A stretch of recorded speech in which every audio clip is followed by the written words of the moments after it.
নমস্কার। আজকের গল্প লীলা মজুমদারের লেখা দজ্জাল বউ। লাটুবাবু বলে একজন ভারী ভালো মানুষ ছিলেন, কিন্তু তার বউটি এমনি দজ্জাল যে কোনো একটা বাড়িতে তারা 3 মাসের বেশি টিকতে পারতেন না।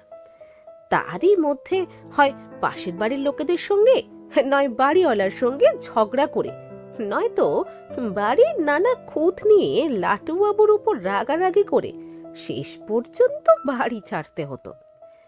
এদিকে ভদ্রলোকের পক্ষে মাসে 200 টাকার বেশি বাড়ি ভাড়া দেওয়া মুশকিল। শেষকালে এমন দাঁড়ালো যে ওই ভাড়ার মধ্যে কলকাতা শহরে কিংবা শহরতলিতে আর একটিও বাড়ি বাকি না থাকার মতোই হলো। এই সময় গিন্নি আবার অশান্তি করে বাড়ি ছাড়বার জন্য তাকে জ্বালিয়ে যেতে লাগলেন। এর মধ্যে একদিন বাড়ি ফেরার পথে এক দালালের সঙ্গে দেখা। সে বলল নাকি বেহালার ওদিকে একটা চমৎকার বাড়ি আছে, ভারী সুবিধার দরে পাওয়া যেতে পারে। কি ব্যাপার? না, ও বাড়িতে যদি কেউ একটানা 7 দিন থাকে, বাড়িওয়ালা তাকে বিনি পয়সায় 6 মাস থাকতে তো দেবেনি, তারপরেও খুব কম ভাড়াতেই থাকতে দেবেন। লাটুবাবু বললেন, চলুন মালিকের বাড়ি গিয়ে কথাটা পাকা করে আসি, আপনাকে কিছু দিতে হবে নাকি? দালাল জিভ কেটে বলল, না না, আমাকে যা দেবার মালিকই দেবেন, তা বাড়িটা একবার দেখবেন না? লাটুবাবু ঘাড় নাড়লেন, কিচ্ছু দরকার নেই, সব বাড়িতেই আমার এক হাল হয়।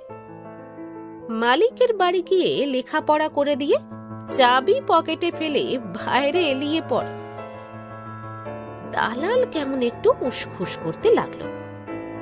আবার কি হলো? দালাল বলল, দেখুন, তাড়াহুড়োয় আপনাকে একটা কথা বলা হয়নি বলে বিবেক দংশন করছে। লাটুবাবু বললেন, কি কথা?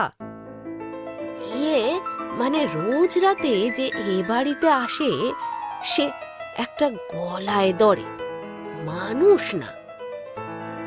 লাটুবাবু ঢোক গিলে বললেন, তাতে হয়েছে কি, আমার তো নাইট ডিউটি, গিন্নি সামলাবেন। পরদিন সকালে টেম্পো করে জিনিসপত্র নিয়ে দালালের সঙ্গে ওরা বেহালা গেলেন। দালাল পৌঁছে দিয়েই বিদায় নিল। গিন্নি বাড়ি দেখে মহা খুশি, বললেন কিনা,